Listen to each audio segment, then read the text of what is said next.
Learn with MS English. Speak English with confidence. Learn, practice, speak.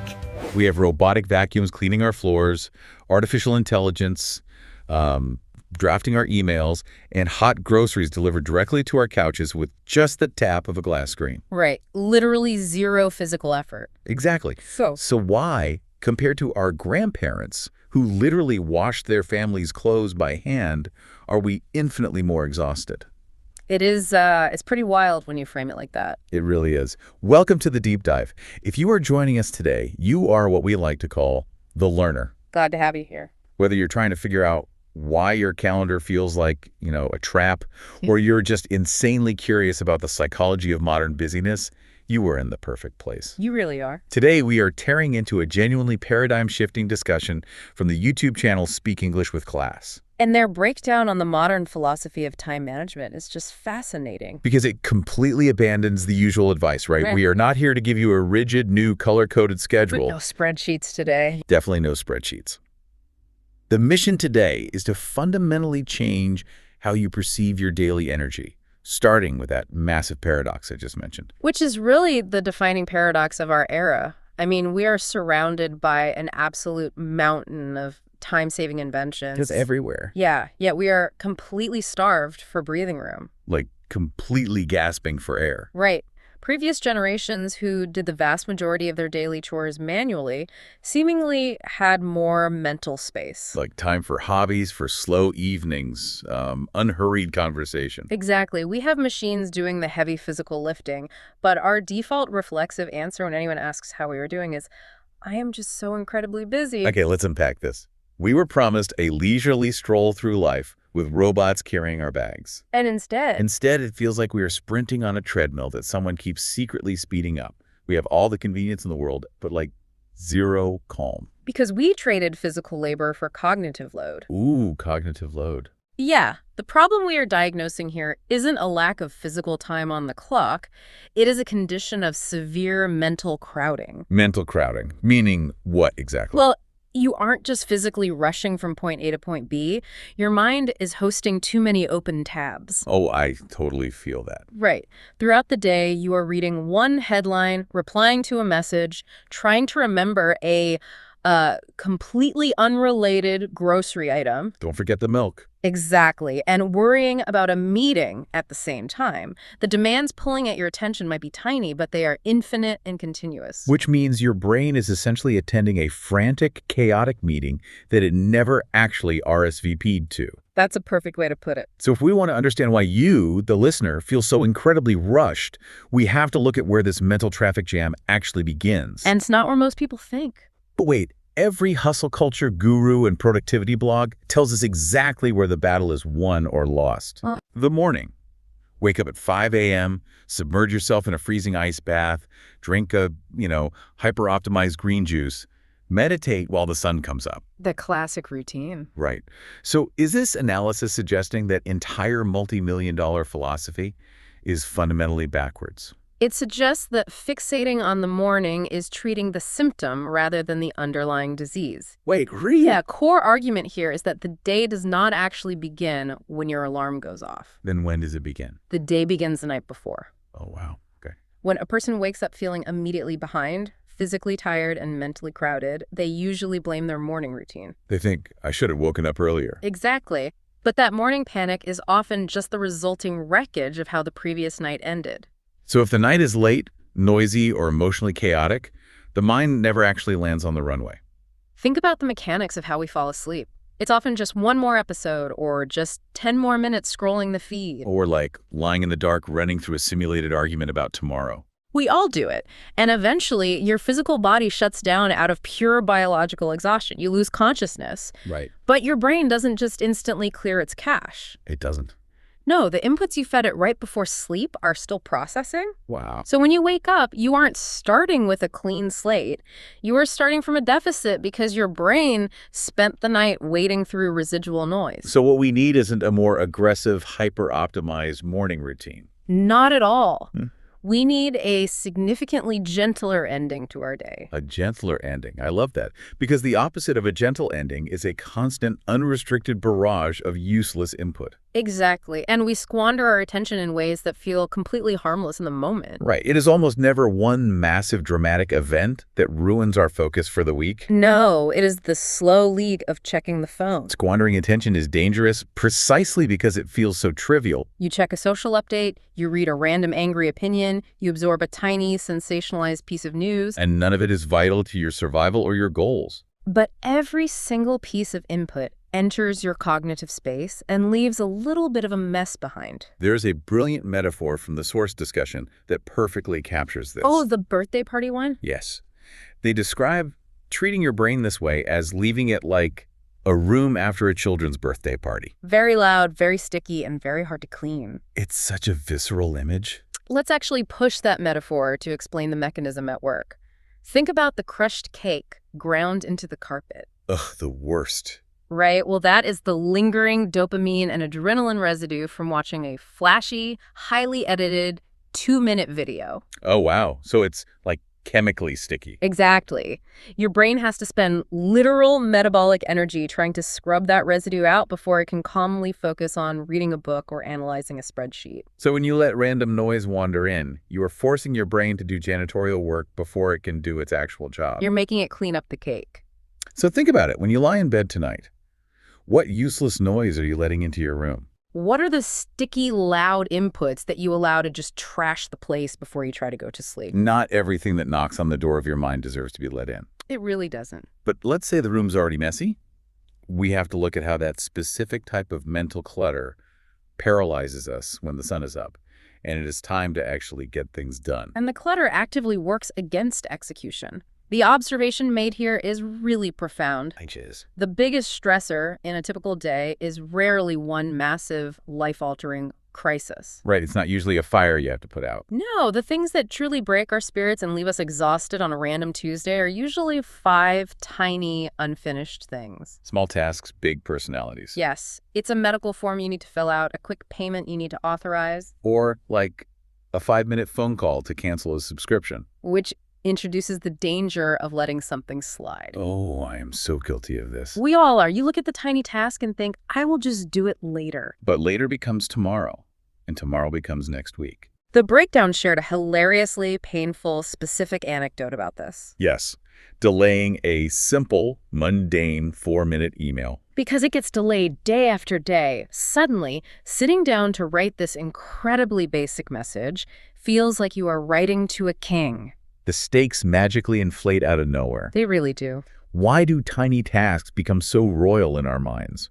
Why does delaying a 4-minute email make it feel like jumping over a canyon? What's fascinating here is the underlying psychology, specifically something known as the Zeigarnik effect. The Zeigarnik effect. Yeah, back in the 1920s, a psychologist named Bluma Zeigarnik noticed that waiters could remember incredibly complex, unpaid orders perfectly, Okay. but the second the bill was paid, they forgot the order entirely. Wait, really? It just vanished? Completely vanished. Her research proved that the human brain remembers unfinished or interrupted tasks far better than completed ones. So the brain refuses to file an unfinished task away in deep storage. Right. It keeps it front and center. It keeps it in your active working memory, like your mental RAM. Exactly. The task itself physically remains tiny. Typing the email still only takes 4 minutes. But your mind is now forced to carry an open loop. And every time you remember you haven't done it, your brain fires a little spike of cortisol, a little hit of anxiety. You are continuously paying rent on that thought. That's a great way to put it. The hurdle isn't the physical typing of the email. It's the accumulated emotional weight of having avoided it. Peace doesn't come from doing more tasks overall. It comes from closing one small loop before it starts following you around like a shadow, draining your battery. Because it's the carrying of the task that exhausts us, not the execution of the task. Right. And if carrying these tiny tasks drains our mental batteries dry, we have to fundamentally shift how we approach our schedules We have to stop trying to manage the clock. and start managing our energy. Which is where most traditional productivity advice just totally fails. We are utterly obsessed with time management. We block out our calendars in perfect 15-minute increments. But time is completely useless if you do not have the energy to inhabit it. Free time is not always usable time. I mean, you can look at your perfectly color-coded calendar and see a blank free hour at 7 p.m. But that one free hour means absolutely nothing if you are too drained to even form a coherent sentence. Exactly. We build these elaborate plans to, like, learn a language or start a side business at night. And they fail because they are completely out of sync with human biological energy. We treat ourselves like smartphones that can just be plugged into an outlet and run at 100% processing power until the battery hits zero. There is a cultural trap of acting as though nonstop effort is the ultimate proof that you are doing life correctly. We wear our exhaustion as a badge of honor. We really do. But there is a vivid example of what that kind of deep cognitive exhaustion actually looks like in practice. Oh, the dinner question. Yes, it is the moment when you walk through the door, drop your keys, and someone simply asks you, "What do you want for dinner?" And it feels like an offensive demand. It feels like the hardest math problem in the world. You just want to stare at them and say, "How dare you demand another decision from me?" Your prefrontal cortex, the part of the brain responsible for choices, is just entirely empty. Because you have worn yourself out paying the rent on all those open loops. You cannot build a meaningful life on borrowed energy forever. At some point, the biological debt comes due. So if our energy is finite, the most critical question becomes, how should we be distributing it? Here's where it gets really interesting. The concept of golden hours. Yes, the golden hour. Because not all hours in the day are created equal. You have a very small window of hours where your mind is sharp, creative, and ready to tackle complex problems. And then you have other hours where it feels like your brain arrived wearing slippers. The slipper's brain. You are technically awake, your eyes are open, but you are absolutely not doing any heavy cognitive lifting. But wait, let me push back on this a little. Sometimes, when I wake up, doing those easy, trivial, administrative tasks first thing in the morning gives me a sense of momentum. I get that. Isn't knocking out 10 quick emails a good warm-up for the brain? Are you saying that's a trap? It is a very seductive trap. Really? Yeah, it feels like a warm-up because you are getting a quick dopamine hit from crossing things off a list. Okay, true. But you are actually burning your most premium cognitive fuel on cheap miles. Ouch. Most people experience their peak cognitive window, their golden hours, roughly 2 to 4 hours after waking up. Okay. The golden rule presented in the source is unforgiving. Do not spend your clearest hour on your weakest task. Do not spend your clearest hour on your weakest task. That requires a total restructuring of the morning. It does, because if you wake up with fresh energy and immediately squander your golden hour answering trivial messages, scrolling through social media, or doing mindless administrative sorting. You are essentially throwing away your highest functioning self. Exactly. By the time you finally sit down to do the real work, the deep thinking, the creating, the strategic planning that actually moves your life forward, Your brain has already put its slippers on. it's ready for a nap. We give our absolute best energy to the crumbs. And then we sit there, completely shocked, when we have nothing substantial left for the main course. We have to actively reclaim our best attention from weak priorities. But if we logically know that we only have a few golden hours, and we know we need to protect them, why on earth do we give them away so easily to a quick 5-minute favor? Right. What is psychologically driving that urge? Exactly. This brings us to the underlying psychology of busyness and the cultural obsession with speed. A huge part of that psychology comes down to the unnecessary yes. Yes, we leak so much of our lives through sheer politeness. It is the sweet little lie we tell ourselves, oh, it'll only take 5 minutes. It'll only take 5 minutes. Almost always translates to an hour of derailed focus. Plus the time it takes to regain your concentration afterward. Why do we do it? Why do we say yes when our calendar is overflowing and our energy levels are literally screaming no? Because busyness has become a modern status symbol. A status symbol. Yeah, historically leisure was the ultimate flex. All right. If you were wealthy and important in the 19th century, your status was proven by the fact that you didn't have to rush. You had endless time to read, stroll, and think. But today, that is completely flipped. Being slammed is how we signal our worth to the tribe. We cling to busyness because it serves as a protective shield. Like if my inbox is full, if people are constantly asking things of me, then I must be important. Exactly. Saying yes to every small request is rarely rooted in actual kindness. Very often, it is rooted in a deep fear of being irrelevant. Wow. Saying yes is sometimes just fear in disguise. And the cost of that fear is astronomically high. Every unnecessary yes you hand out to the world is a quiet, hidden no to your own peace, your own health, and your own priorities. Which is why we have to reframe how we view boundaries. Boundaries aren't these cold, aggressive walls you put up to keep people out. No, they are protective perimeters around your most valuable, non-renewable resources. But when we fail to hold those boundaries, we default to speed. We try to outrun the mental crowding by simply moving faster. And this is where the conversation takes a really profound turn. It's the realization of how life simply disappears through speed. It just vanishes. When we are constantly rushing, the days don't just pass, they blur together into a gray paste. Breakfast just becomes background noise while you check your phone. Walking outside becomes a rushed commute rather than an actual physical experience. Even rest, the time we set aside to recover, somehow becomes just another scheduled task to aggressively check off the list. If we connect this to the bigger picture, the antidote to this blur isn't installing a better productivity app. No, we must deliberately carve out time for slowness. Because speed steals detail. And detail is where life is actually felt. Speed steals detail. That is so powerful. Think about the neuroscience of time perception. Our brains encode our sense of time based on how much new information is being processed. Okay, makes sense. This is why when you are a child, a summer feels like a decade. Everything is new, so the brain is writing dense, detailed memories. But when you are an adult living in a hyper-efficient, high-speed routine where every single day is an identical blur of tasks. The brain stops recording. It essentially says, I already know this, and writes a very sparse memory file. This is why you can blink and suddenly it's November and you have no idea where the year went. Exactly. So carving out time for slowness, even just 10 minutes without noise or input, isn't a luxury or a waste of time. It is a biological necessity to anchor yourself back in reality. You have to notice the texture of the day, the taste of your coffee, the actual physical environment around you. It is the only way to stop losing your life in pieces. So what does this all mean? Good question. When we pull all these threads together, the sticky children's party brain, the royal tiny tasks draining our RAM, the finite golden hours, and the realization that speed is stealing the details of our existence.